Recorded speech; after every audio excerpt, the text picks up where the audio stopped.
They opened up a little small track in Danville called the Dixie Speedway, and they wanted to get some black drivers, and they thought they didn't know who to approach, so they went to the police department to find out what black guys had speeding records and things like that. So they told them they want somebody to drive a race car to see me. So that's how I started racing. As Matt told us earlier, trying to become the first African-American driver since Willy T. Ribbs and join Randy Bethea and the great Wendell Scott. He did he drove the car exactly what the car wanted him to do. He got out early. It looked like a little tight, but he kept in the throttle and he got a good lap, and wow, way to go. There you go. Woo-hoo. That's it. That man, Tony Schumacher, wins. He is the champion for an 8th time. But Antron Brown, if Tony Schumacher loses, becomes the first African-American to win an NHRA title. 376, Antron Brown is the top fuel champion.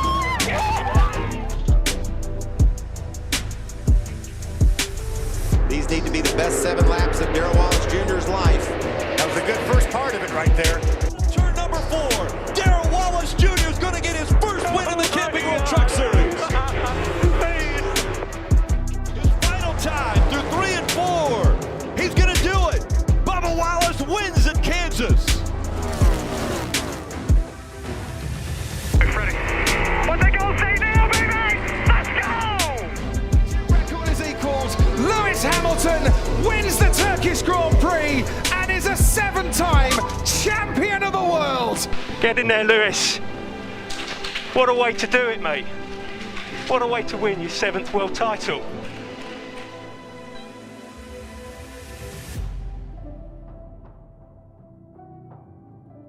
Sid the Sloth is really funny. I didn't read that until like the 3rd time you posted it. I'm not gonna lie. That's very nice. I like that. Hey, What's up? I know we heartbroken over the finish of Texas, but be honest, at least we not the Broncos today. Golly Moses. Yeah. Hey man, they set a fantasy record. A fantasy record of 70 points by themselves. I'm sick of it. Draft Tyreek Hill. I'm sick about it. I'm sick. Pack him up. Get him out of there. Oh, you know what's crazy? You know what I saw? I'm gonna let you finish, Carl, but you know what I saw? Yeah.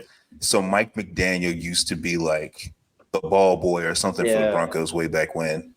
And I felt like he took it personally when they didn't even offer him an interview for the head coaching job. So he chose violence in the best way possible. Dude, that's the kindly most... Destroyed. He finally didn't break the record. He could have kicked the field goal to break the record. And he was like, dude, you have to break the record, though. You have to break the record. Like, you'll never get another shot at that in your life. 73 points? Like, that's Madden rookie mode. Like, you got to take it. I don't even like watch professional football like that, but like I know something's gone horribly awry when it looks like I've been playing Madden with the sliders turned all the way down, because that's what that looked like. That's rough. Yeah, no, that's a legendary ass whooping. Right. You don't come back from that one. Yeah, you do not. Let's get it. All right, y'all. Well, with that, welcome to another episode of Victory Lane Vibes. We are the hostesses with the mostesses. Before we get too far, I just want to remember our presenting sponsor, Eastside Roasters, eastside.roasters with a Z. Follow them on Instagram, follow them on Facebook. Buy some of their coffee. You'll get to taste us soon. That doesn't sound right. Pause. But yeah, pause. Pause on that. Pause. But yeah, we are here post Texas, quite literally. Getting these live reacts in. But we got to start with the snooze fest. My show notes say Sid the Sloth, but I'm gonna be nice and call him his name. Max Verstappen solemnly wins again. He was 19 seconds up on Lando, 36 seconds up on Piastri. Shout out to McLaren with the double podium, but y'all need to go back and break this man's car like last week, because this made me sick. Like, had he literally avoided like wrecking lap one, I thought that they was gonna turn up on him and shove him into the wall, but it didn't happen. Everybody else right behind him. But can he just win now? Can we just give him the trophy and we just fast forward to next year? Like, I'm not even excited about Vegas anymore. Like, this not fun no more. Who's the Ross Chastain of Formula One that we can just like hire to just like take him out on lap 2? Like just cruise around for a lap. Like I don't know what the equivalent of that is, but I need 2022 Ross Chastain. I would almost argue. Are you saying Ross Chastain from the aspect of he gets into people? Yes. I would almost say Esteban Ocon. Ooh, what a that's a good pick. Hey, man, look. Oh, that's a good pick. Hey, and you know, no shade against the French, but you know. Oui. I just need someone to just be like, we've had enough. This is going to be the week, and all of the different teams just gather up their money and pay off is fine. Like, y'all can afford that. Definitely Esteban Ocon. All I could think about when I realized that Oscar was going to be starting alongside Max was Suzuka 91, I think, where Ayrton in the Ferrari had to all that had to happen is if Prost didn't finish, he became the world champion. Was it 91 or 89? I don't remember. But anyway, all I can think about is when Senna sent Prost like into the grandstands in turn 1 so he could win the title. And I was like, hey, Oscar, remember your roots, buddy. Remember where y'all came from, man, please. But yeah, I guess I'm gonna go on this real quick. All I gotta say about the race is first of all, walking back from Singapore last week and to this week, you know, I was a big Sergio Perez resurgence, you know, fan all the way through, and he has made me look like a complete and utter fool. How do you get away with terrorism last week? I wasn't fully aware of it until after we recorded. And then this week, how do you have not one, but 2 retirements in a Red Bull? How do you manage that? And nothing was funnier than me. So I got up, immediately typed in Suzuka GP and Twitter, went through and watched all the clips that I could because I fell asleep like right before they took the green. And I'm seeing this clip of Max pitting, and then the camera pans to search it. I'm just like, oh, that's like, that has to be the funniest image from this year. But besides that, you know, cool to see McLaren have speed. Beyond that, though, people want to say that the statistical greatest driver of all time, Lewis Hamilton, right, from the stat line, is getting too old and he should hang it up. But he is not laying down for George in the slightest, as he should not. And I love the fact that whatever Mercedes is doing to try to protect their young talent and their future that they see in George, Lewis is like, as long as I'm still here, my name is still on this house. Because that was, you know, I mean, he didn't really mince words about it. And then, you know, like I said, just running him down. And he's like, look, I'll tear the car up to go around you. I don't care. I mean, they put you in front of me and they shouldn't have. And so that was nice to see from Lewis. I'm not going to say anything about George because I'm going to get off on a whole tangent. But besides that, I'm just ready for them to go to Las Vegas so we can see, you know, if that's a success or fail, and then ready for the season to end. They announced that the W15 for Mercedes is going to be a huge departure from this year's car. We've heard it before. I'm not biting this time, so I don't know. But, yeah, aside from that, F1 was F1. The only thing I'm excited about is if actually all the memes are true and they give all the job duties and responsibilities that Lewis has for his team, and he's adding engineer and wind tunnel tester to his accolades, because I'm not buying it. The zero pods were an absolute fail. It literally took them a season and a half to get off it. And then, you know, to your point, I was excited when they called George up, but he needs to realize that he's number 2, and Toto lets them play, you know, nicely, and, you know, lets them race hard around each other. But this is 2 races in a row where you're literally impeding progress, and you need to get the hell out of the way for Lewis so he can go do what he has to do and go, get these points. Because while Red Bull already locked up the constructors, I'd like to see Lewis get P2 in the driver's standings. I know that doesn't pay the bills, but I'd like for him to get that get a reason this year to show up to the award ceremony that they blew off in 21 for rightfully winning the championship. But anyway, F1 gets 2 weeks off, then they go to Qatar, and then 2 weeks after that they'll be in the US of A. I'm expecting Ricardo to be on USA Today and all those other things. Do his parade around since he's our American Australian. Is he Australian? Did we confirm that a couple weeks ago? He is. That is our faux cowboy. Yeah, that's what I have to say about that. I'm so sick of it, dude. Nothing made. I know I talked about interruptions and all that stuff, and I apologize. Nothing makes me more than when they dress this MF up in full Western wear and trot him out on camera. You drop him off in Greenwood, Mississippi, or like some unknown town in Texas, and he would fold like a wet napkin, bro. I'm so sick of this man. I'm so sick of this man. I can't. We have an American. We have Logan. We don't need him anymore. Daniel Ricciardo serves no purpose. Let that man go commentate IndyCar, bro. I'm over it. Anyway, let's move on. He gonna pull up with them ostriches on this year. But you know what? Actually, he gonna have them skins on. We'll wait till the NASCAR discussion for me to get the rest of this out. Okay, let's. All right. Moving on. The Xfinity race was yesterday. I know we talked about Daytona being a demolition job, but golly Moses, they wrecked lap one. Lap one. Sam Mayer. All right, I'm sorry. The Xfinity race was I can't say that word. Wow. It was a cluster. Wow. That I'll just y'all go. I'm gonna just leave it at wow. Just wow.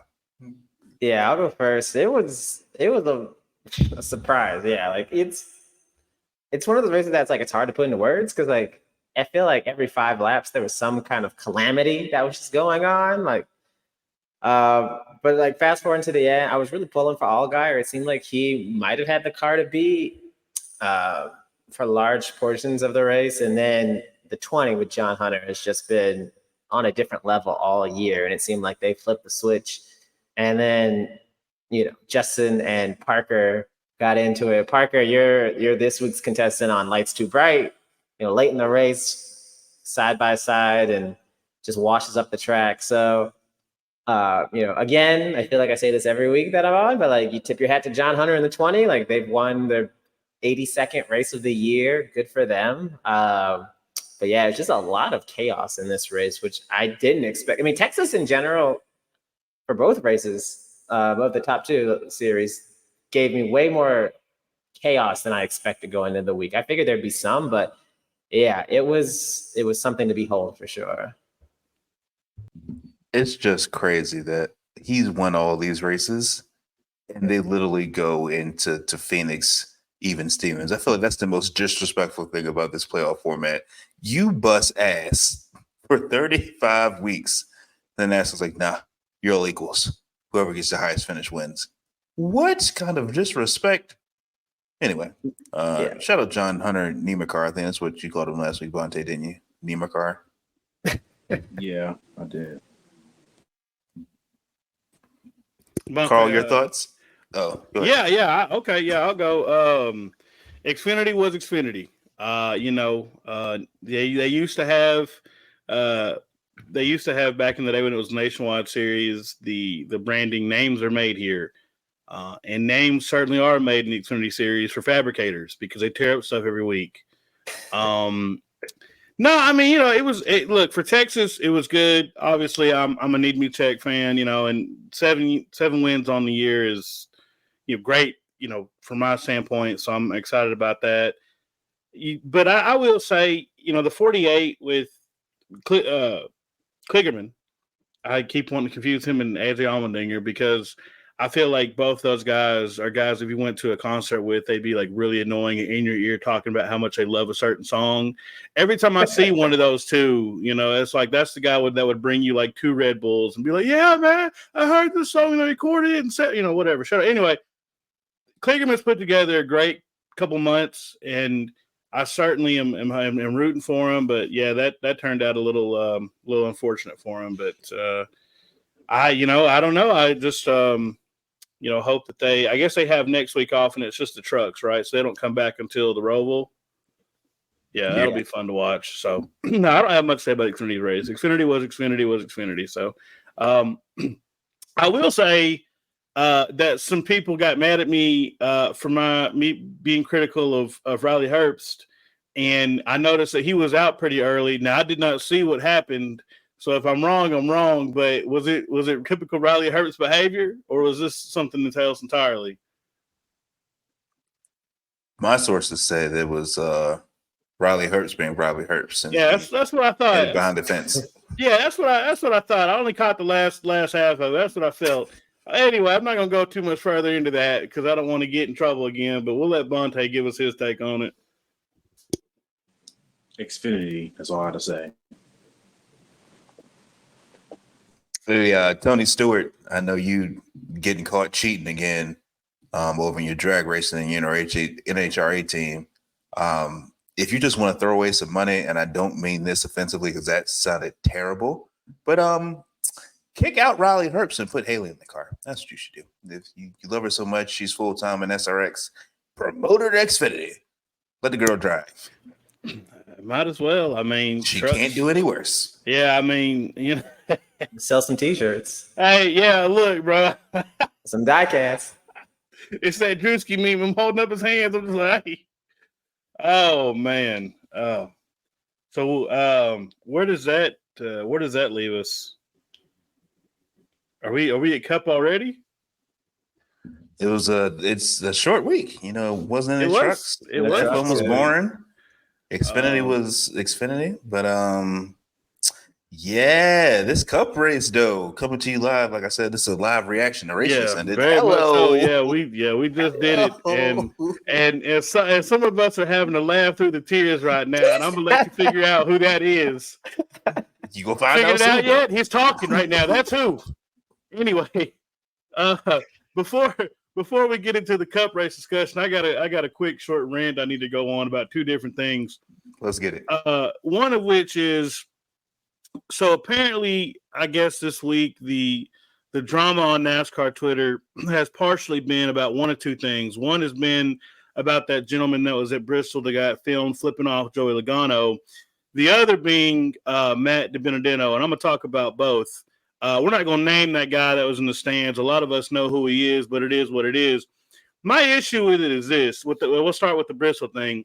My issue with that is this. I know people on Twitter were saying, oh, you guys are soft and this happens in X, Y, and Z. They talked about him on Sirius XM. Joey Logano acknowledged him. And then I saw, I guess, a group that he's a part of, tweeting about it. And they were like, oh, you guys are no fun, blah, blah. Whatever. I'm going to say this. Look, man, part of sports is part of going to a live sport is being a total degenerate, right? Like that's part of the experience. And so that is his God-given right to do that. I think we've all in here been to a NASCAR race, and you always have those guys that, as a Kyle Busch fan, I hated going to races for years because there's always that guy that's flipping off Kyle Busch every single lap. I remember, and I'll tell the story real quick. I was at Texas in 2017. They played this clip earlier this week.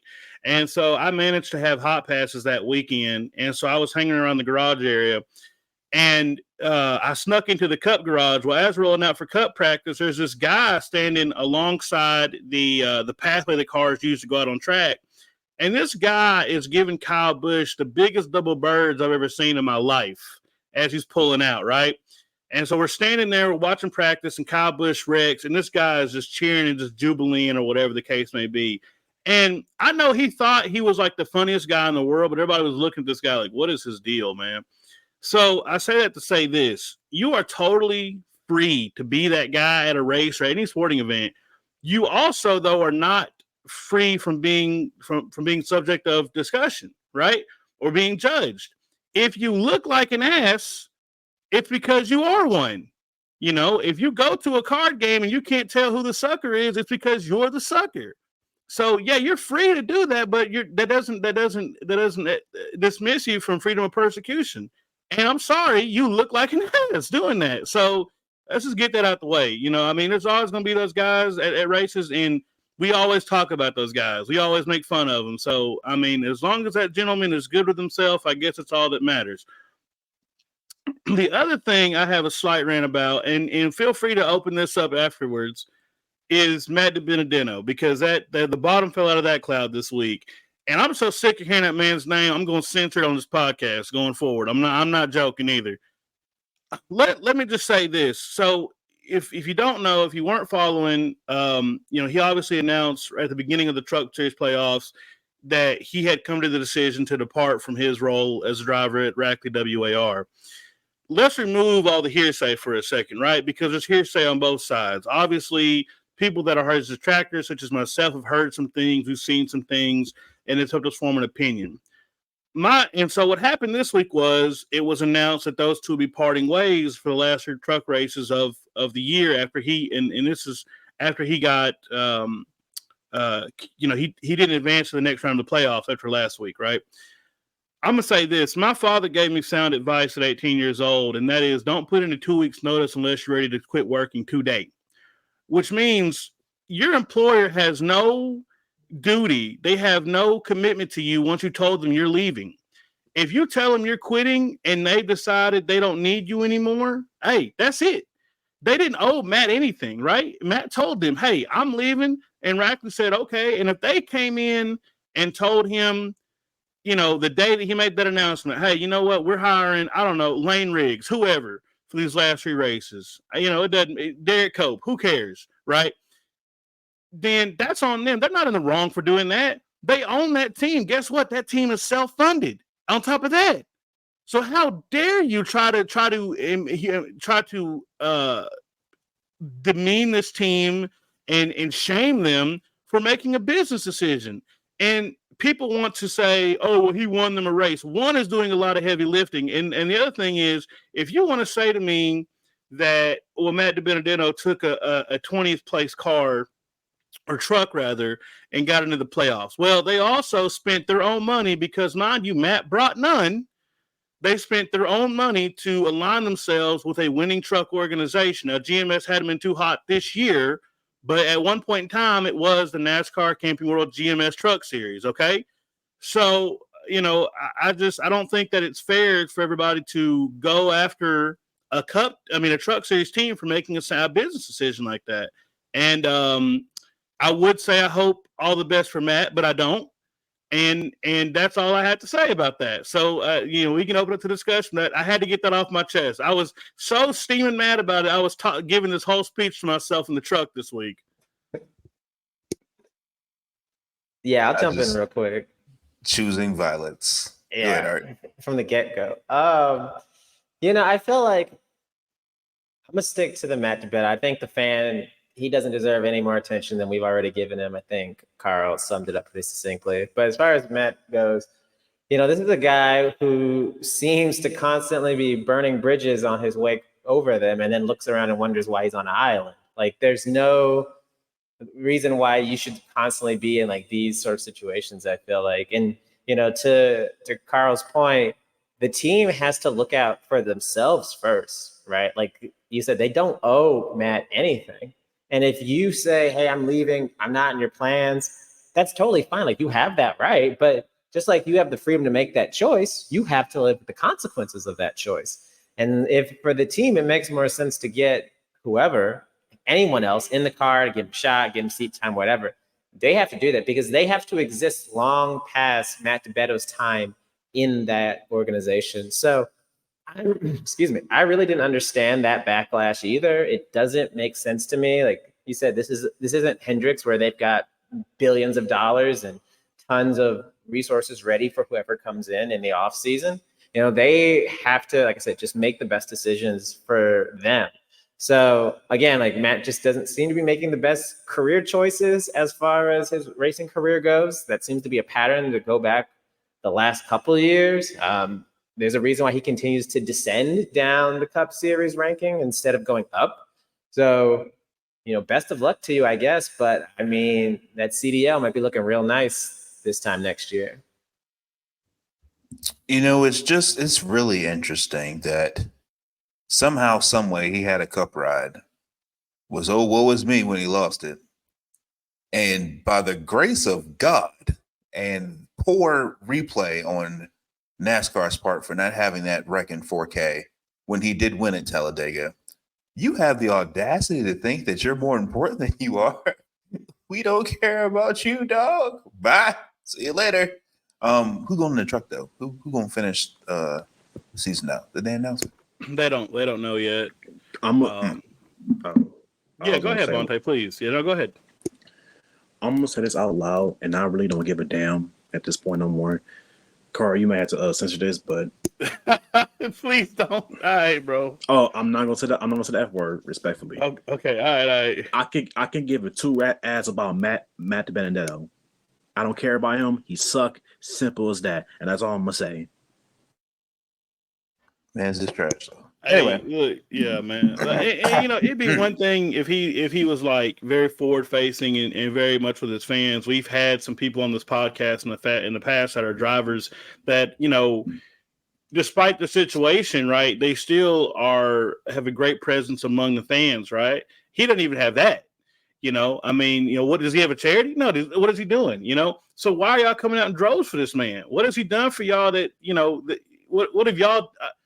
I just don't know. I don't understand how this is such a revelation among people, but it is what it is. Yeah, there's this series of average to mediocre drivers that people just seem to latch onto. And I tweeted about this earlier in the week, but they just latch onto them and just feel like they deserve the absolute world. They deserve to be in the best equipment. They deserve to have a room full of trophies. And they just haven't shown anything to warrant that type of praise or to have that kind of responsibility, that kind of a resume. Matty D's resume is on a Post-it note. Let's relax. It's not this scroll of wins and accomplishments. So where these people come from to say, he deserves to be in a Cup Series, for what? You didn't do anything. So I just don't understand it. I have no idea why. If you're a fan of a guy or a girl who's a driver, good for you. Support your driver for sure, but let's have some realistic expectations. Let's take the blinders off and just be real about their performance. And I'm not trying to say he doesn't deserve to be in any kind of a race car next year, but the people that are saying that, he needs to be back in the Cup Series next year, or he needs to go to JRM next year, put him in the 8. For what? For who? No, that's not going to be a thing. So just relax and just hope that he gets a ride somewhere that's going to be on TV, because it might be at a dirt track somewhere in a place you've never heard of. What? That is to quote Top Gun. That is a target-rich environment for Matt DiBenedetto. The people that he needs to be around are at the dirt tracks and ain't in the Cup Garage. I'm gonna say that much. But let's talk about the Cup Garage. Let's talk about this weekend at Texas. And let's all be happy about it. Let's all smile and show all 32 teeth and hey, good evening, everyone.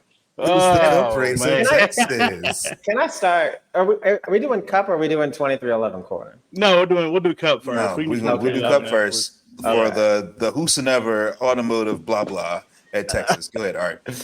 Then if we go stick to the Cup race, I will say, ending notwithstanding, that was a really good Cup race at Texas, which is something that I would have never said a year ago. I never would have said 6 months ago. I would not have said 6 hours ago. I did not expect this race to be anything worth a damn. And it actually turned out to be a pretty interesting race. There was a lot going on. There was tire blowouts that seemed to be happening very randomly. There's a lot of chaos. There was some moving through the field. There was some strategy in the middle parts of the race. There was an exciting finish. I'm saying that it was exciting. So, if I'm looking at this as an objective fan that doesn't have a horse in the fight. Like, that was a really good race, and I'm very happy that it was. Like, I don't want any race to be a dud. I don't want any track to be a dud. I think going down to one date at Texas is the way to go in the future. It sounds like attendance was higher based on some of the things I've seen on Twitter during the race, so that's great for them. You know, the next gen car, the places it works, and it works great. And this might have been another one of them. So I'm very happy about that. You know, objectively, like I said, it's just a very interesting and exciting race for me. At the end of it, I wanted 10 more laps of it. Like, I thought that would have been great. It left me excited for next week. So I will say that, you know, from a top-down perspective, that race was everything you could ask for. Objectively, of course, my heart says much different, but that's how I feel. Oh, don't worry, baby. We're going to get there. Vontae, you going to take your time to speak, or you going to wait? I'm going to speak. Let's go. All right. I ain't going to lie. I enjoyed the race. Not gonna lie, way better than last year's race for sure. The racing was actually wasn't even that bad. I'm like, for Texas to beat is good. I'm like, okay, but Larson. Man.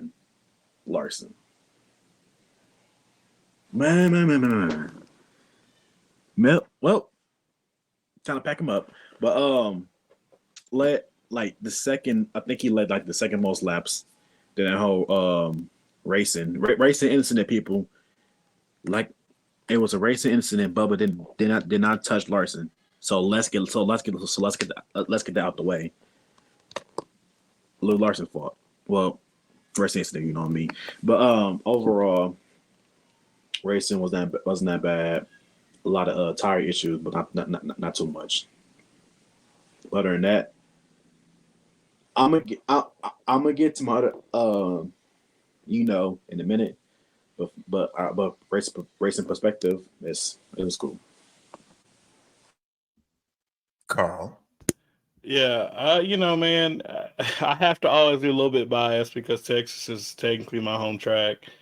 And before I say anything about this, I want to pin this questioning off for after the 2311 segment, and that is, Kyle Busch let it slip this week that they're discussing changing Texas. You know, what do you think realistically that you would want to have changed with Texas to, you know, if you could change anything about it? And we'll talk about it after the 2311 segment. That being said, man, it was a good race. I intentionally tried to not watch a lot of it because I was superstitious. I kept track of it as much as I could. I watched about the second half. You know, with this car, clean air is king, and that's just the way it is. The groove at this track is really tight, and so it makes it hard to do side by side. But I was able to see, you know, when cars could get to another car's bumper, they could kind of make a decision to go around on the outside or inside there. It just depends. And so tires mattered. I took some screenshots of the 23's pit stops and just seeing the tire wear, and I was like, man, you know, the track's kind of coming in to have some sort of personality one way or another. So that's cool, you know. But besides that, everything was standing. You know, it was a good as you doing a lot of heavy lifting there, but it was a good fall Texas race. And we have not had that in some time. So I don't know about attendance. You know, I know that track certainly has its challenges for a number of reasons, but you know, I'm glad people were there, and the racing was good for the most part.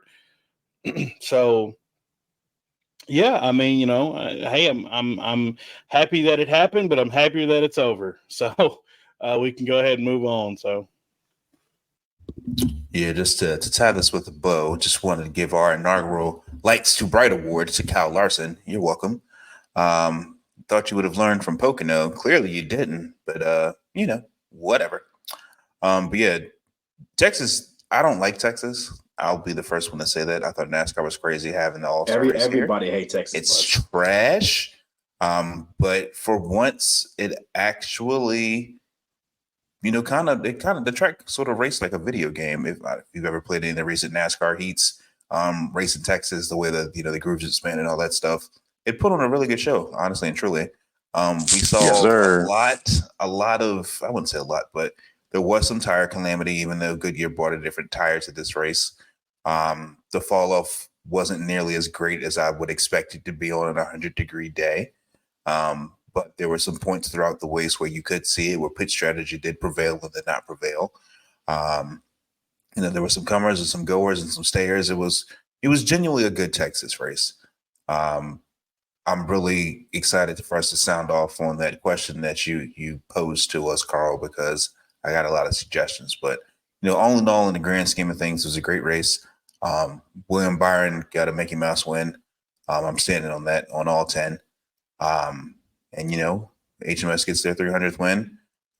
Chase gets to go be in the pictures with Alex Bowman, and Kyle Larson is probably going to sulk somewhere and then, begrudgingly go up there because he wasn't the one to get 250 and 300. But it was a great race. Yeah, I'm just moving on. 2311 corner. I'm going to start this off because I know I got to temper y'all down. My first question is, what in the world happened to Tyler where he just literally disappeared? Like he was never to be seen or heard from ever again after they flipped the field like they did. Did he have a slow stop? I think he got stuck. He pitted right before a caution. I think it was the Austin Dillon caution, maybe. I can't remember. It might have been too early, but he got trapped a lap down and then got the wave around and then just could never get back up through the field. And I think something about the dirty air, the traffic just really bogged down his car. I mean, it affects everyone, but it seemed like that car especially just could not maneuver in traffic. But that's what happened to him. He got stuck. He was literally pulling out of the box as the caution came out, and the leaders had already passed by him. So he had nowhere to go. Bubba had his J. Cole moment. Fool me one time, shame on you. Fool me twice, so put the blame on you. You fool me 3 times. He wanted to tuck the piece out. I mean, he did, but somebody wrecked again, and third time was a charm. I'm glad that Bubba has self-awareness and acceptance. He realizes he's the restart god, like we've been calling him ever since the inception of this show, because he is one. And had those bozos not wrecked that last time, we would be singing a different message right now on this show. Bonte probably be shirtless, drinking 15 shoes right now live on camera. But we still got one out there. But I promise it's coming. Hold on. Not like that, bro. The shoey, yeah. No, you would. No. The shoey, yeah. But all that extra, what are you talking about? Yeah. If Bubba would have won in the fashion in which she was destined to the day that we saw, I'm sure you would have been as extra as you could have been outside of drinking soda out of a shoe. I will be extremely extra, but it's a podcast right here. I was gonna be extra in the podcast too. Not that That's extra. fair. The extra though. That's fair. But great points day for him. I really appreciated them staying out. Taking 2 tires. They took 2 tires and then they stayed out. Bubba knew he had a fast car, knew he had to get it to clean air, called everything the right way. Coming home P3 is nothing to sulk at or be sad over. Yeah, the win was right there, but as you always have to prove sometimes to the other 35 cars in their garage, we're here. They know I'm coming.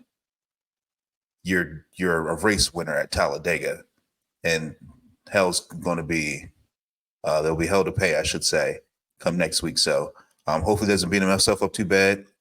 He once again proves that he's better than the franchise. Not my words, Denny's. Oh, sorry, I wasn't supposed to say that. But yeah, I'm cool. We didn't win, but we did what needed to be done. We gained points. We're 2 below the cut line.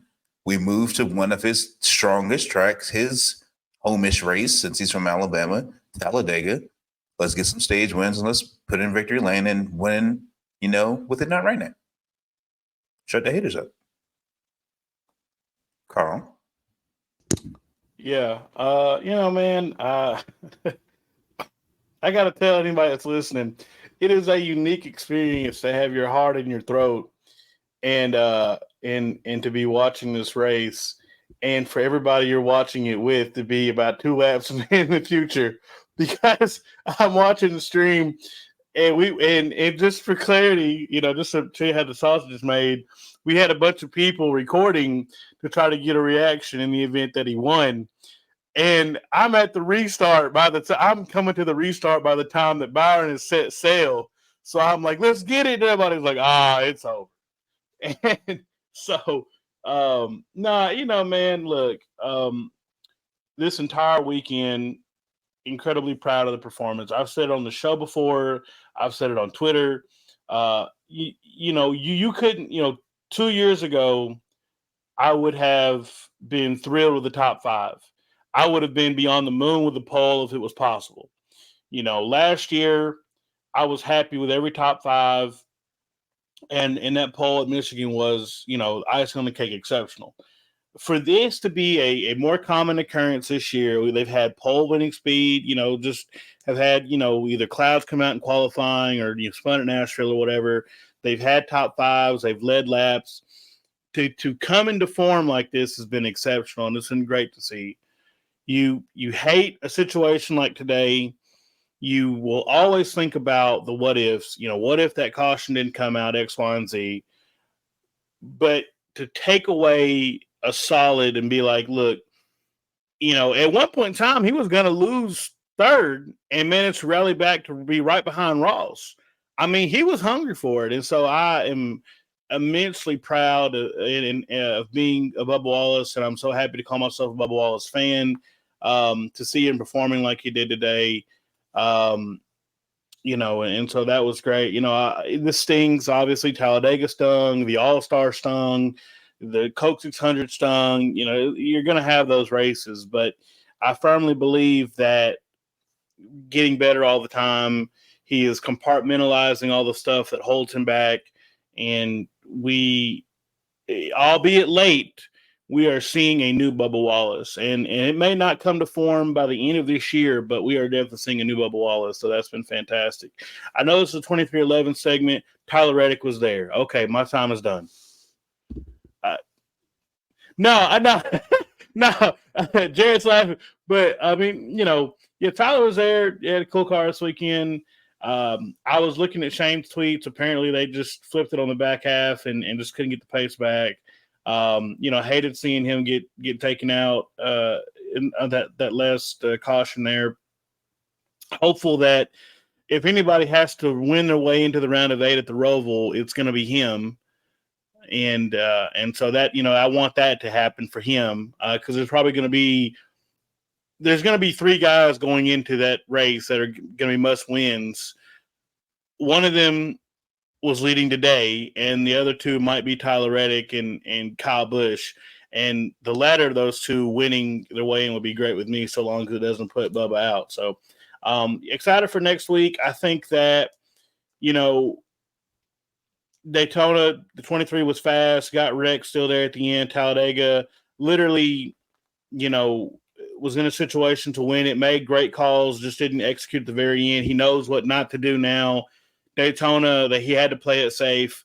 He is notably good at plate tracks.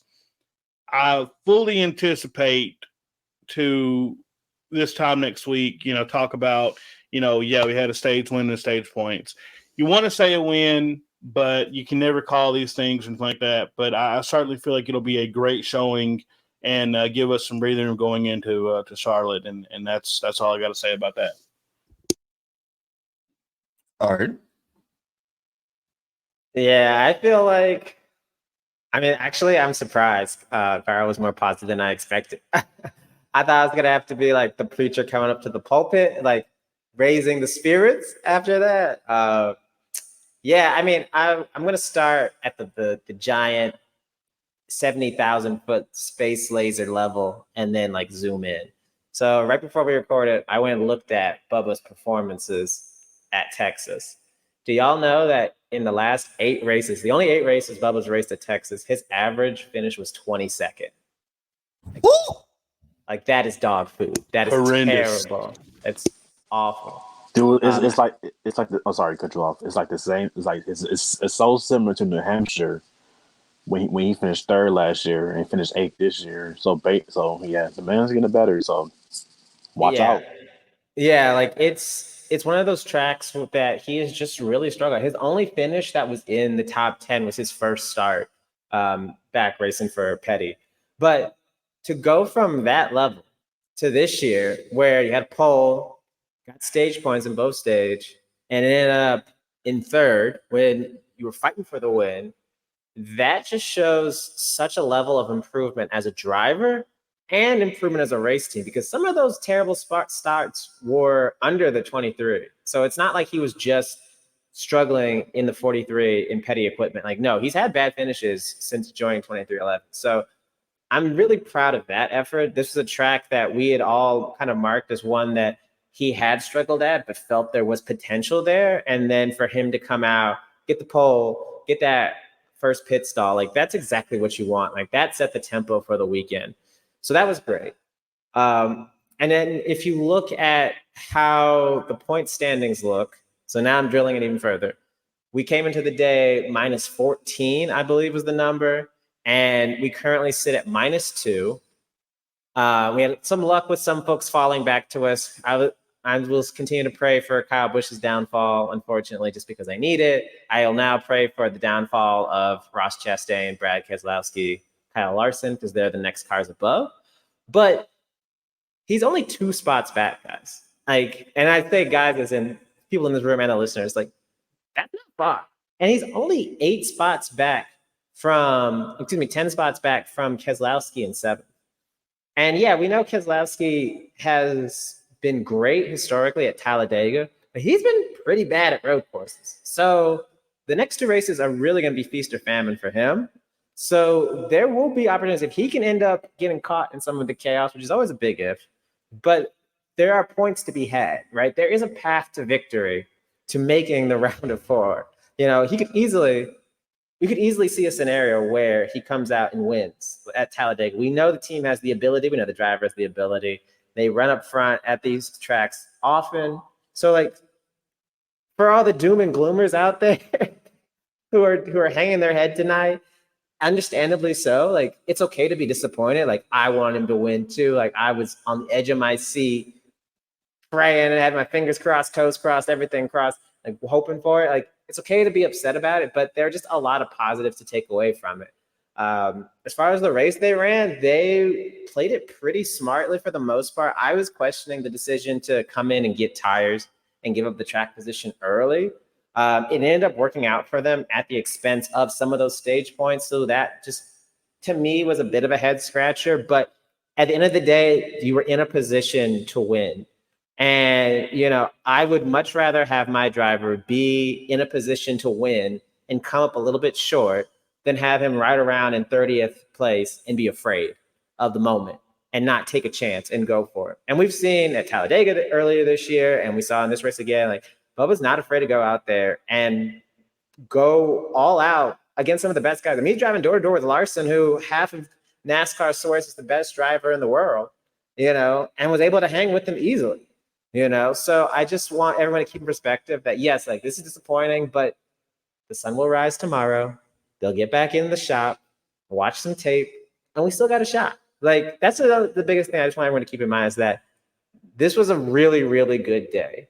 And the last thing I'll point out is that if you told us a year ago, oh, hey, Bubba's going to qualify on the pole, and he's going to get some stage points, he's going to finish third at a track he averaged 22nd in, we'd be over the moon, right? Like, we'd be doing backflips off the table. We'd be so happy. And that just shows the improvement in terms of performance for him and that team, that the expectations are higher, is that now we're all upset about a 3rd place finish, at a P3 finish. So excited to see what happens. I'm proud of the team, proud of my driver. Like, I wish things could have came out just a little bit differently, you know, but again, you can't be afraid to fail in those moments, because if you're afraid to even get up there, then you'll never have a shot. And so that's the biggest takeaway I had, is that there was just no fear of the moment. They execute perfectly well at the end, no, but hey, like, that's racing, right? It doesn't always go your way.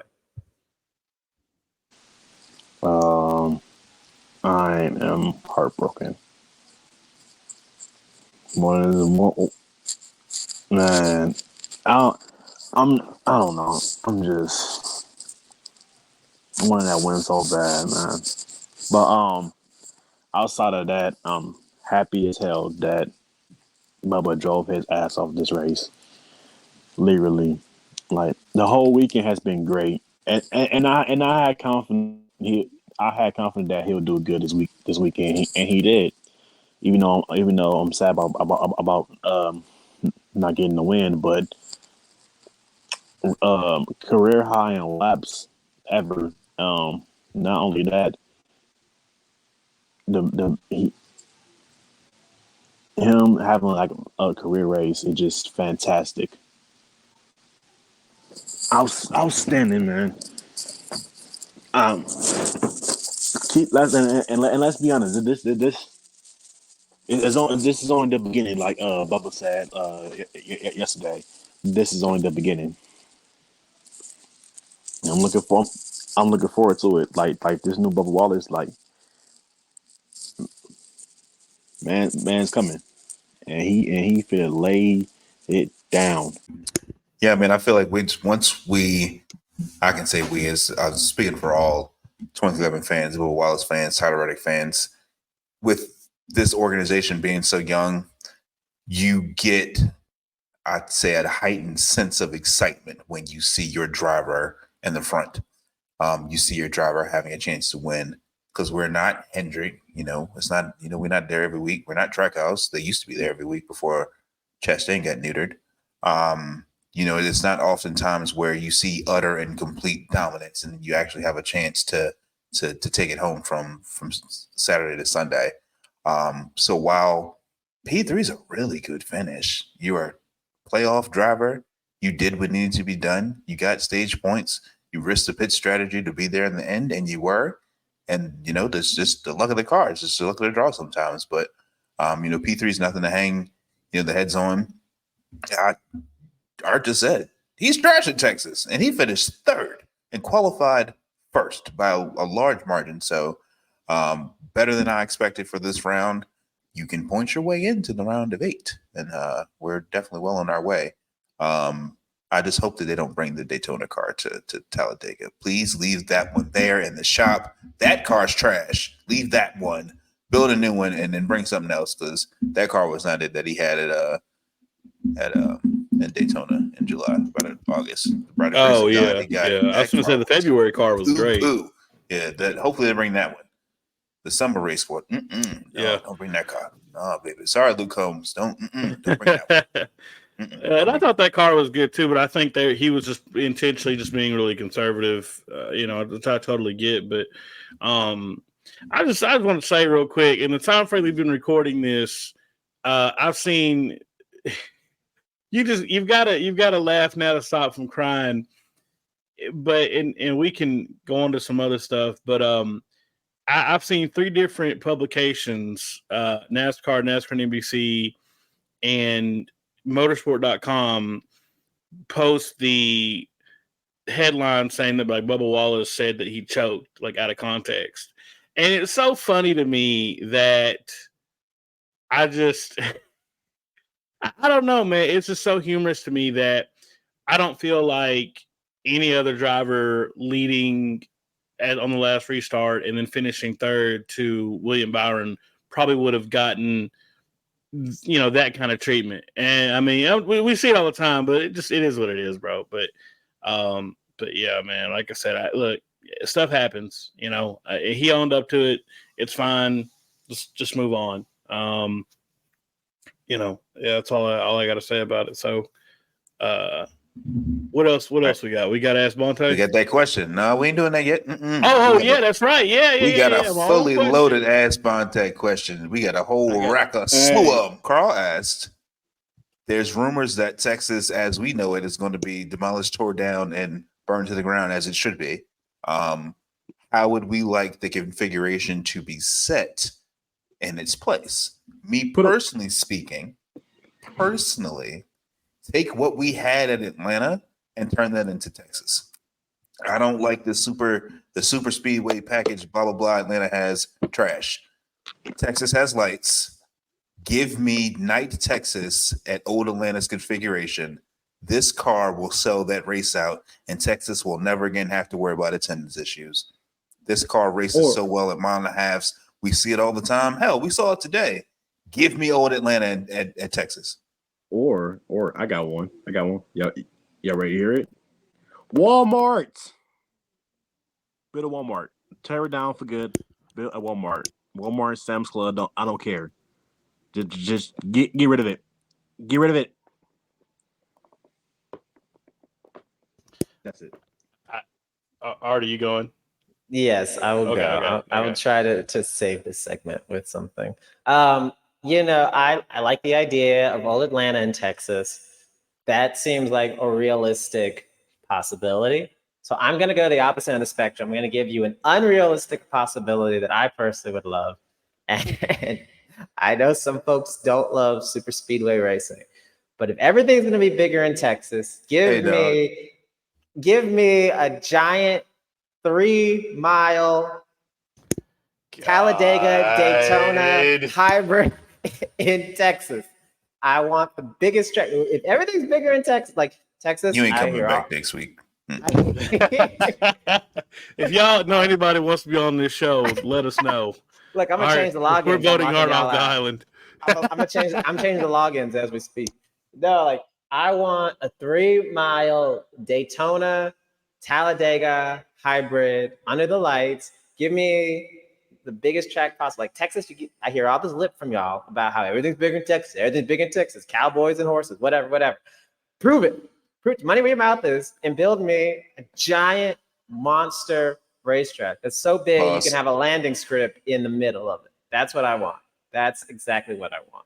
Give me that. The only issue with your idea, though. What's that? If we're already mad at the engine builders for them not unlocking the rest of the horsepower potential that this car needs, what the hell make you think they go build some durability for a 3-mile racetrack? Well, this is what pushes it. This is what pushes them over the edge, right? Like, hey, I thought it's unrealistic possibility. So this is look, you asked me what I want. This is my answer. I don't have to justify it to any of y'all. This is what I want. I want a giant Texas-sized track. Like, give it back. Give me that, and I guarantee. Think about how many seats you could have in there. You'd be at 50% capacity, and you'd still have more seats than every other track on the circuit. Like, it'd be amazing. Think how big the infield would be. That's what I want. You don't want Alabama to have the biggest track on your schedule in NASCAR. You want it to be somewhere that's known for, we've got everything's giant. Put it in Texas. That's exactly what we want. That was perfect for it. And if anyone that works at Texas Motor Speedway is listening, some rich dude, call me. We'll diagram it out, and you'll make a bunch of money. I'll make a bunch of money. That's a win-win. That's exactly what I want. Yeah, I mean, I think technically Texas World Speedway probably would have fit that description pretty well. Exactly. See, you see my vision. You see the vision. Let's bring it back. We're talking about NASCAR history. Let's bring that. Unfortunately, that facility now is sandwiched in between like 8 different like giant retail warehouses. I was over there the other day. I guess yesterday, Friday. Yeah, it was a Friday. And doing some work and it's actually crazy. It's kind of grown up a lot since I started going to races there. But to counter Bonte's point about it being a Walmart, you should be a Walmart, buddy. I'm gonna defend Texas to the end, but he unmuted. Wait a minute. Go ahead and say it, bro. You know what? You know what? I was gonna say what I said, but actually, I'm gonna keep my mouth shut. Carl, say it with your chest. Please do it. Say it. Carl, please finish what you're gonna say. Okay, all right. No, I will say. Man, you ain't thinking, man. Hold on, no. What you want to say? Listen here, Carl. You're gonna defend a terrible track. Let's be honest. Old Texas is better, but you know what I'm saying. But anyways, though, it has not been good for years. Get rid of it. It's over. Get rid of it. It's over. It's wraps. Yeah, I mean, cut it. Look, as somebody that's experienced both new and old Texas, I'll take old Texas any day of the week. It is a great facility from a fan perspective. I will always forever give the TMS people and Eddie Gossage that salute, that it rivals Charlotte as far as being a fan-friendly facility. I mean, I love going there. You know, and it's a great location. You know, there's a lot of stuff around there. You're a 30-minute drive to two major metropolitan areas, plenty of stuff to do. I don't want to see it go away. You go to a race weekend at Texas, you're going to have a great time. And I'll tell anybody that day and night. Even if the racing isn't great, you spend Friday through Sunday night near the track, you're going to find something fun to do. And I fully believe we need a lot. We need that, right? NASCAR needs tracks and locations that fans can enjoy more than just racing. So with that in mind, I would love to see them take Texas back to the old form, the old way it was, the old D oval with the tight groove in 1 and 2. And they've got the space for it. You know, I mean, I understand they're going to have to eat crow and spend money. Unrealistically, like Art, I would love for it to become a mile track like Nashville, you know, 1.2 miles, you know, like I said, a little bit of banking, wide, you know, front back stretch, you know. Nashville's a great facility. The last thing I would want to see, I really think it would probably kill Texas entirely, is if it became a clone of Atlanta. We just don't need another plate track. And I think if NASCAR is committed to going this way, then they are trying to speak to, and if this offends you, I'm sorry, the lowest denomination of NASCAR fan, period. Plate racing is fun for about 5 laps, and it is fun for the last 2 laps. Besides that, it's ESPN footage, right? It's just clips they can use to sell and how dangerous and fast the sport is. We have 2 plate races. All we need is 2 plate races. Atlanta sucks. I'll say it. I have not enjoyed the product there whatsoever. And I know somebody on Twitter told me, well, it's just kind of coming in and they're just kind of getting, handling issues now. So it'll be okay next year. I don't care. I don't give it a chance. No, I didn't deserve a chance.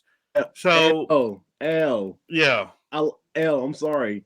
I like New Atlanta. I said what I said. Well, then my previous statement applies to you, good sir. But whatever you say. Hey, hey, man. But all I want is we need 1.5 mile tracks. Let's keep it there. Just revamp the banking. Please do not demolish it. We need this facility. If NASCAR wants to sell fans on the experience, you need tracks and places that people want to go. You need them in Charlotte. You need them in Atlanta. You need them in Texas. You need them in Austin. You need them in Florida. Okay? So, North Wilkesboro was great and all that, but people are not going to make the drive to the middle of nowhere every year. So, just put that out there. But that's my opinion on it. Like I said, and hopefully they decide to go with what I want for it, but they might go Bonte's way, and then I'll have to eat crow then too, but we'll see. I got one more question for y'all after the Ask Bonte segment for us to end on, but I'll save it for the end. But I guess now we're on to Ask Bonte. I've got questions queued up I'm looking at, but I don't know if Jared has his picked out. So we'll go with whatever Jared wants to do. I got one. I just got to test, the superstar's capability and, his knowledge of things. So I'm going to ask this question. Excuse me. So we have a question from Blair IDC. Blair asks, how do they pick who is in group A, B, or C and practice and qualify? Bonte, how do they do it? What respectfully? That's the sound of someone mistyping something into Google. Respectfully. How you doing, Blair? Shout to you. I don't know. I'm assuming it's random. I think so. I'm assuming it's like random drivers at group B. That's all I'm saying. I think it's like random, in my opinion. Yeah. I don't think it's random, but this is actually a good question. I think our analyst statistically is currently researching the actual statistical format that makes up and encompasses who is either in Group A or Group B. So we will have that question momentarily. While we're getting the answer to that for you, Blair, Carl, what's the other question that you have queued up that Monte may be able to ask? Yeah. So I tell you what, we got a couple more after this one, Monte. Don't go nowhere. But I have a similar question queued up from friend of the show, Blair IDC. Shout out Blair. And she wanted to know, Bonte, how does NASCAR score points the way? Why do they score points the way they do? I ain't no expert here, but I'm. You know what? Be honest, man. Be honest, y'all. I'm trying. I act the same thing. Literally, like I could. Let me throw an example name. Truex last year, right? Mm-hmm. Didn't get a win. He's literally was like, where he was at, like fourth in points, something like that. I can't remember. He's high up there. Yeah, but out in the playoffs. So I'm confused. So Blair, I am confused as you are. Is that the same thing? Blair, you're stumping us this week. Yeah, she is. So no, not stumping us, stumping Bonte. Well, so I'm a tag in on this one, Bonte, and I got you on this because I remember when it happened. So I can't give you the exact point values, but prior to, I want to say it was 2016 was the last year that we had the triple-digit point values. NASCAR basically decided around the same time they brought in the stage cautions, stage racing. So this is 2017. They changed the point values for one position to equal 1 point. The intention of that was that obviously every position on track matters, right? There is no more summation of we had a good points day. There is no more in the eyes of NASCAR, the car is broke, let's pack it up. Because, if one position is 1 point, I'm in the last round of the playoffs and I'm 1 point out as it stands right now. And a Rick Ware card retires. We got to get the car fixed and we got to run it back out. Like, think about Kansas a couple weeks ago and why Bubba Wallace, they ran 4 laps down the whole race. Well, that was because they had to collect any point from any other car that was going to drop out. You're only 4 laps behind. You can pick up those positions. So it was to keep it closer and punish you if you had a bad day more. But in the end, it is the exact same sort of windfall as the old point system. And honestly, it's a little frustrating because we don't get points for laps led or most laps anymore. And I feel like we should be awarding those accomplishments, right? Mm-hmm. F1 gives a point for fastest lap.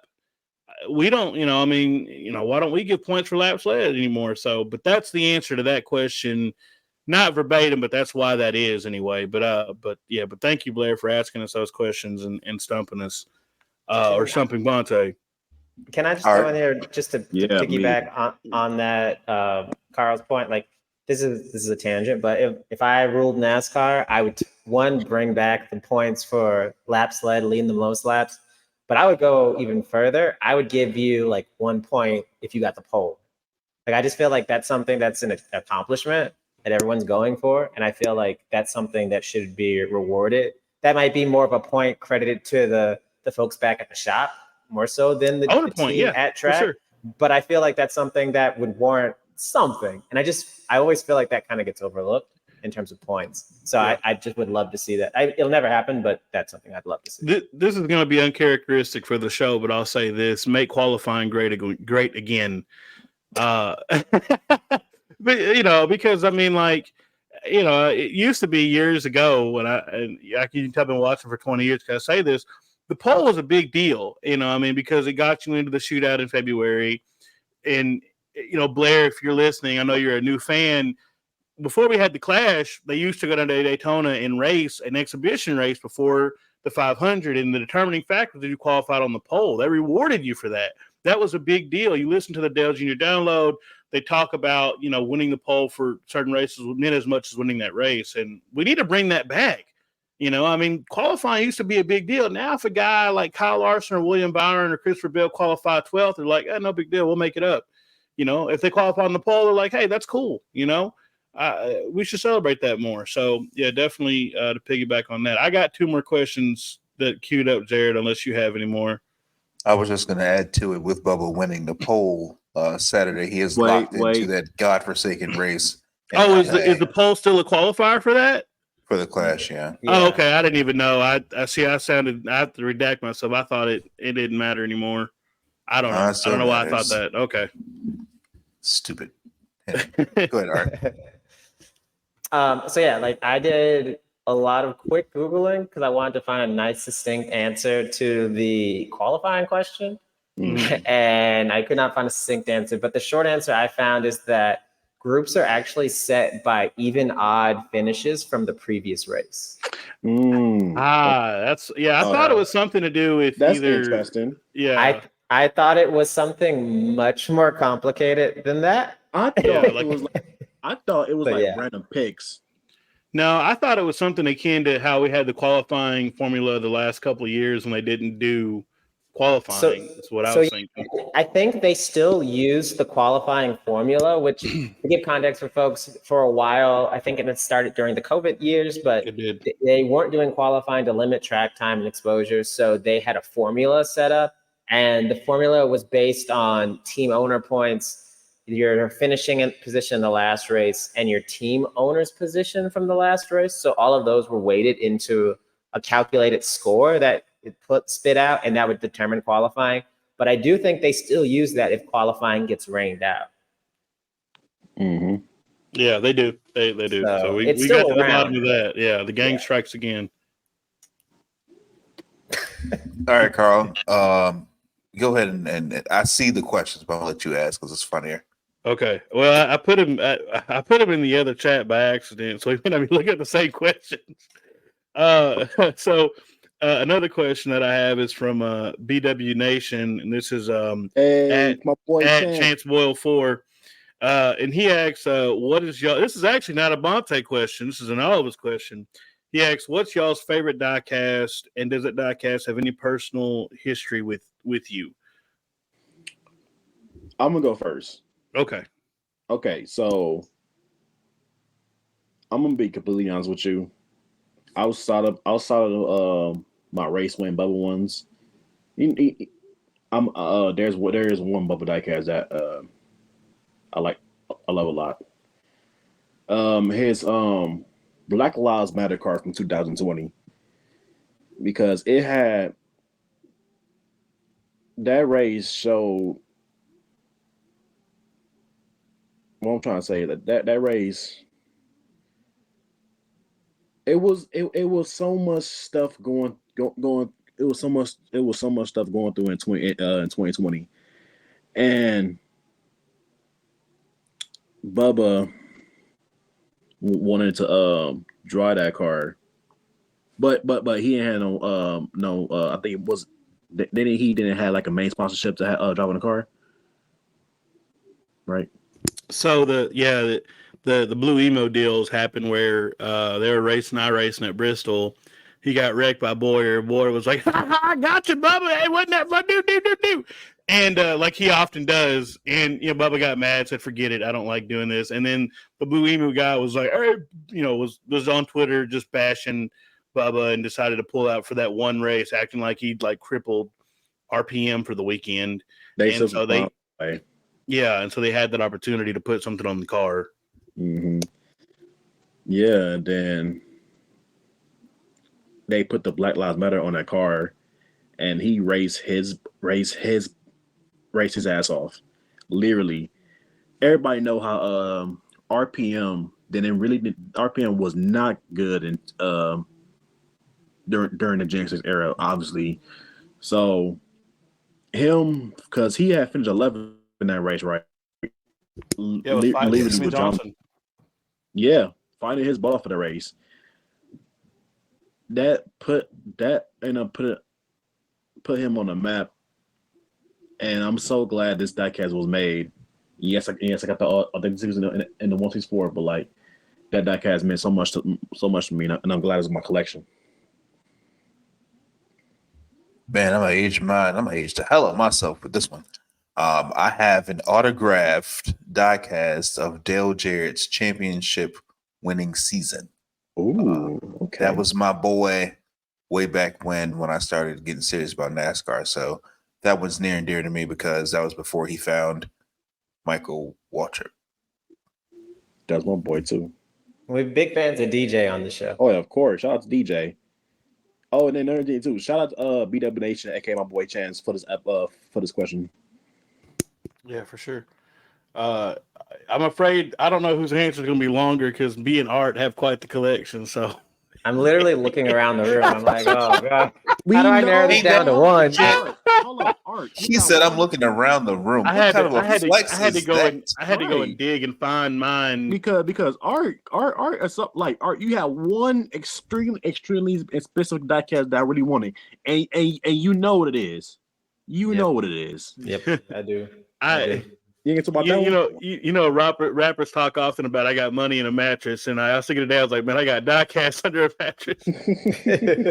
I literally have a tote that, like, I packed up a bunch underneath my mattress at my dad's house, and I live there, and I had to go over there today to go find it to make sure I still had it. Yeah, I'll let Art go first. Oh man, yeah, that's a really tough. It legit is a tough question for me. Like Bonte alluded to, like I have a healthy obsession with diecast, and I have cases all over my office with them. So it's hard for me to pick one.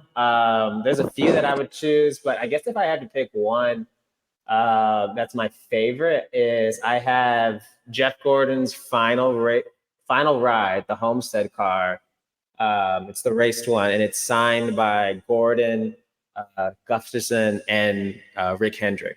So it's got all three signatures on it. I really love that one. One of the more expensive ones my bank account suffered for, but I really love that one. I mean, Jeff Gordon was my guy when I was a racing fan, and when I was younger, like we didn't really have money to burn on diecast or like a ton of merch like that. So like I never could collect them when I was younger.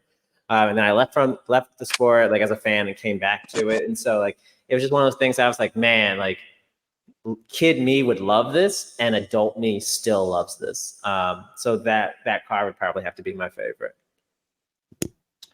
Yes. So for mine, it's a little sappy, but I mean, I really thought about this question when I saw it because I was like, I have so many that I bought for certain reasons. But mine is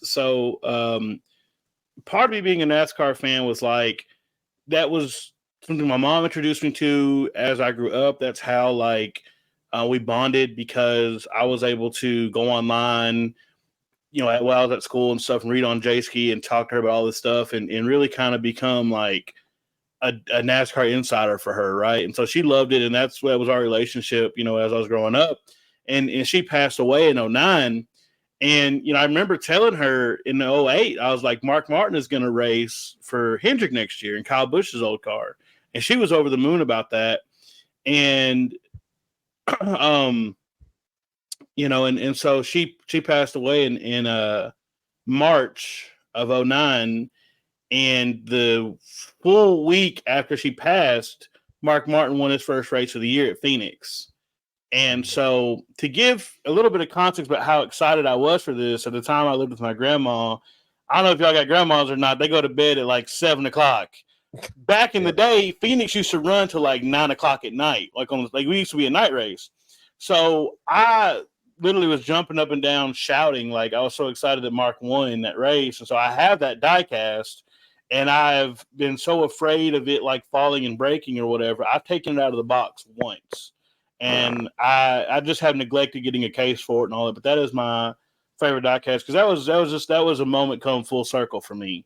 Mark, you know, because Mark being the Arkansas guy, me being in Arkansas, you know, from Arkansas stuff, you know, obviously that's why my mom was a fan. And so that moment came full circle for us. And that was always a big deal. So that's probably my most prized one that I own. Yeah, that's really special. Yeah, I love that. So, do we have time for another question? Yeah, go ahead. Ask one more, man. Okay. Yeah, let's do it. Okay, gotcha. And then after that, I got something to pin to y'all, and then we'll end it. I got to pull it up here. I made the mistake. I already said of sending the questions to the wrong chat earlier this week. You want me to go? I can do it. Which one do you have pulled up? The expectations and yeah, that's the one. Okay. Yeah, that's the one. Yeah, I got it. Yeah, all right, Bonte. So this is from Byron.HQ on Twitter. Shout out to them. They said, and this is a slanted question since we're already a third through it, but what are your realistic expectations for Bubba in this next round and for the remainder of the playoffs? He showed it. Well, he showed it like right now. It's a super strong start, like a super strong start. So close to making it around an 8 on that. If he would have won Texas, but so far he might have but a cut line. But if he could keep it up and gain more points and get really good finishes, he could literally make it to the round of 8. And if he do make it to the round of 8, he fit to cook. I'm telling you now, he fit to cook. They'll be like, oh my God, Bubba make it to championship 4. Hey, hear me out, but he'll cook. Crazier things have happened, right? Yeah, my dad asked me about it this week. I told my dad, I said, in reality, the round of 8 is really skewed toward him, honestly. I was like, between Homestead and Vegas and Martinsville, I said, if he get into the round of 8, man, it would be a dangerous conversation to have. But I totally think it's going to happen. After today, give me tomorrow with no wrecks. Give me next week with no wrecks. I'm sold on it. Let me sign the paperwork for it, so. You heard your voice. Yeah. Jared, y'all got anything to add to that? I'll just say that I do agree with you. Like, I think those right now, it's just the next 2 weeks are about getting some stage points and then surviving. I said earlier, I think there's a very clear and possible path to victory. I'll never say it's probable because it's racing, but it's a very possible path to victory. If they can get stage points and be ahead of the 6 going into the Roval, there's no reason why they shouldn't expect to be able to outpoint or outfinish ahead of the 6 at the Roval. Like, no knock on Brad. He's a champion, but road courses are not an area he's excelled in. So why wouldn't I expect him to be able to hold 15th and just finish ahead of him and survive the chaos? I think that's very possible. So yeah, and if he gets to the next round, like we said, buddy, look out. He's coming. And, I'd love to see it. I think it's very possible, but I feel like we say this every time, but you have to go out there and execute, right? Like, that's racing. So, but I do agree with you. I think it's very possible. Yeah, it's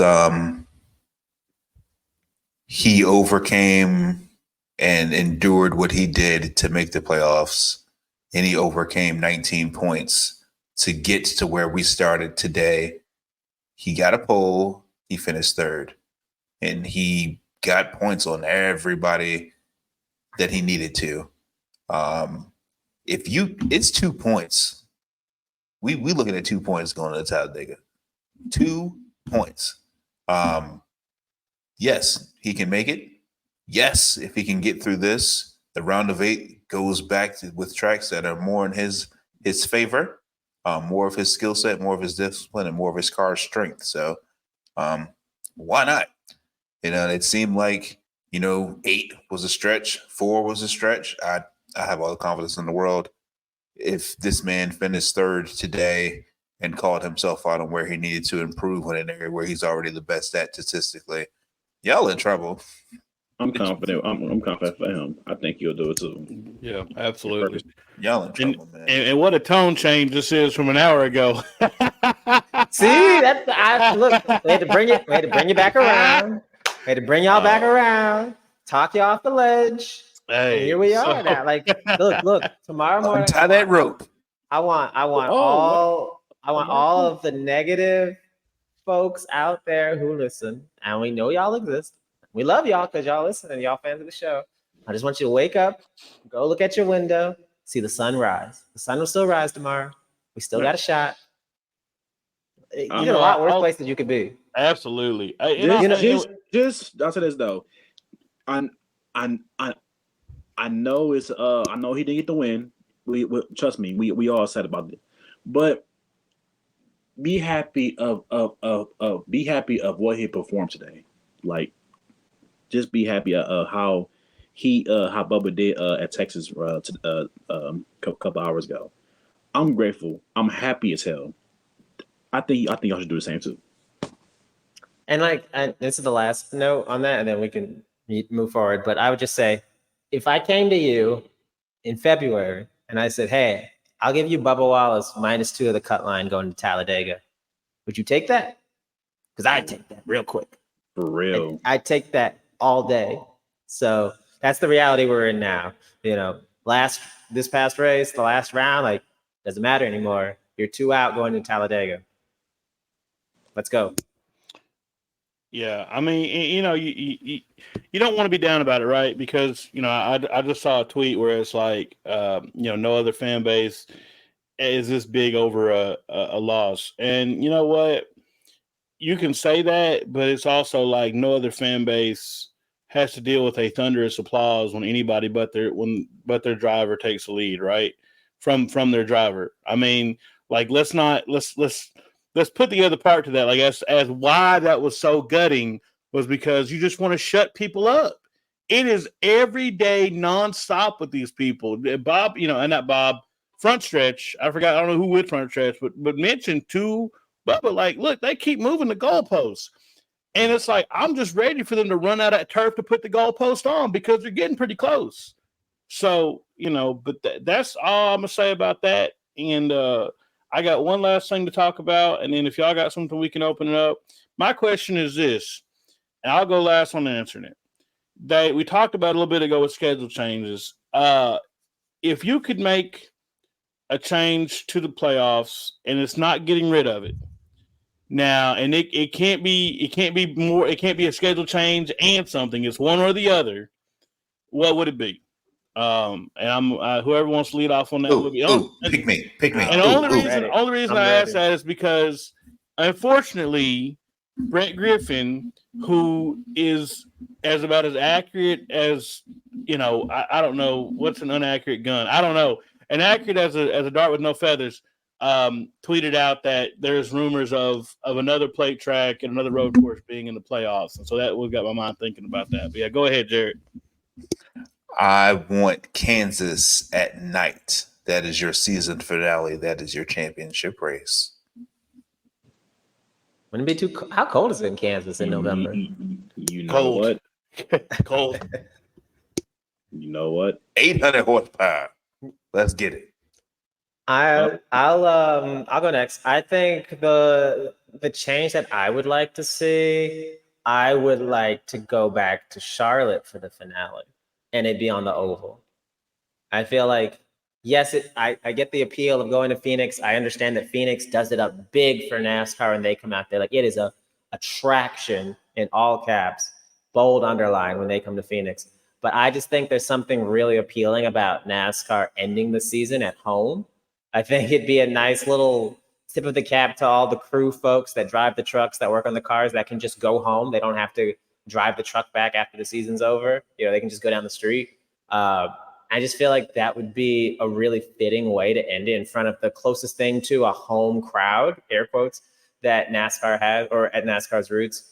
And the fact is, this next gen puts out banger after banger after banger at these 1.5 miles, and especially at Charlotte.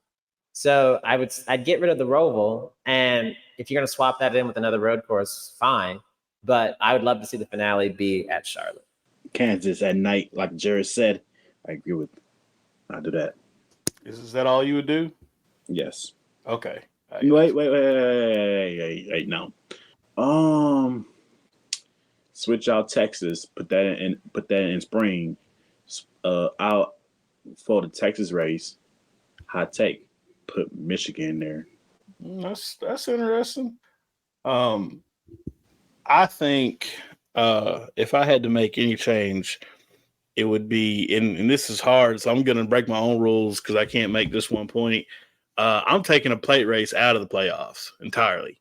And look, hey man, look, you can say whatever you want to say about it, but there is no better argument to me than the 2014 fall Dega race with Kyle Busch, right?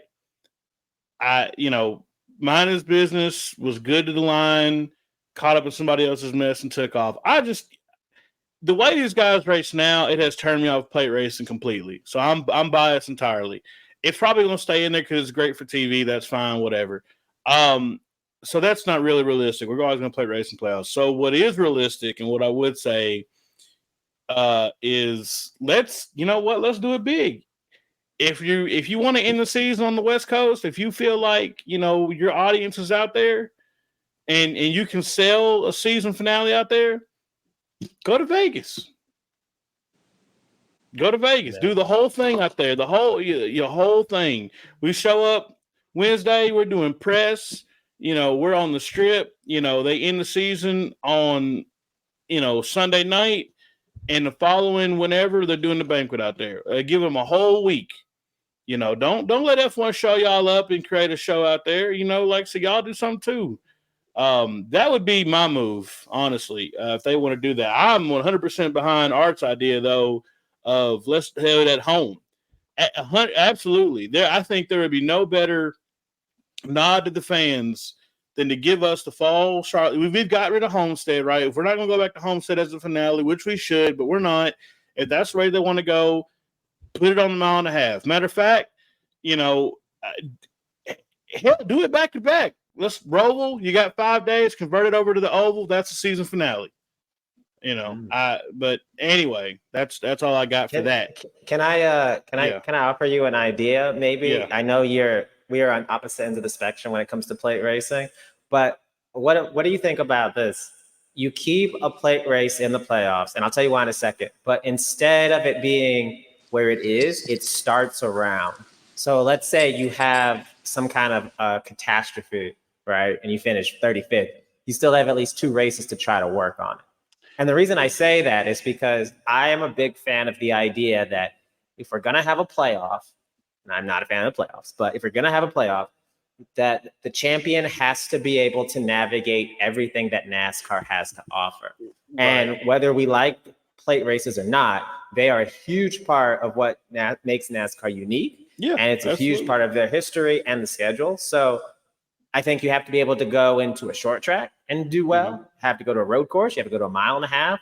I feel like if you're going to have a playoff, you have to go through all of those trials and survive to be a champion. That's just that would be my counter argument for that. Yeah, no, you're 100% correct in that. And I fully back, look, if they want to put it on the front end of a round, that's fine. I just think that you have the most opportunity to lose a massive amount of points on something that is entirely not your fault and out of your control.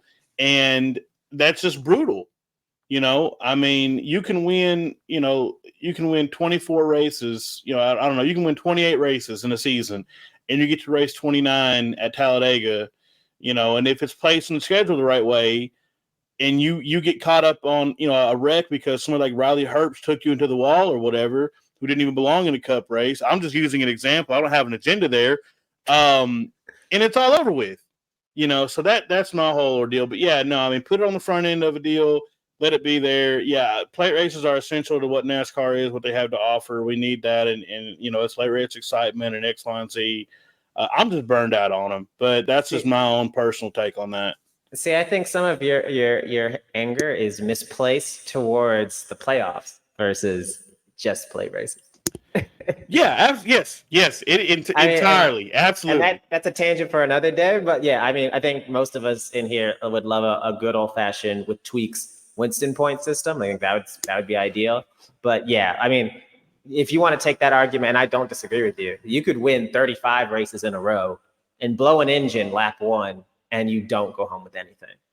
Like that's a real possibility. Like probable, no. But the way this system is set up, you could win 35 races out of 36 and go home with nothing. Like, to me, that's just dumb. Yeah, absolutely. So for auto racing, it doesn't work. But I'm getting off topic. Yeah, we all are. Yeah, we're already at an hour and a half. So, but what's up, Jared? I was just laughing, looking at the show notes. Thought this would be a short show. We always find a way to extend it and bang it out. So, well, y'all know what to do. Give us a like, give us a follow. Follow our presenting sponsor, Eastside Roasters. Follow our driver, Shane Lundy45 on Twitter. He races Thursday night. His hand in Talladega with the Victory Lane Vibes Camry. Make sure you send in your questions with Favante, hashtag AskFavante. It's Sunday, so this episode will be out sooner than you think. Be out. See ya. Have a great week. Yes, sir. See you later.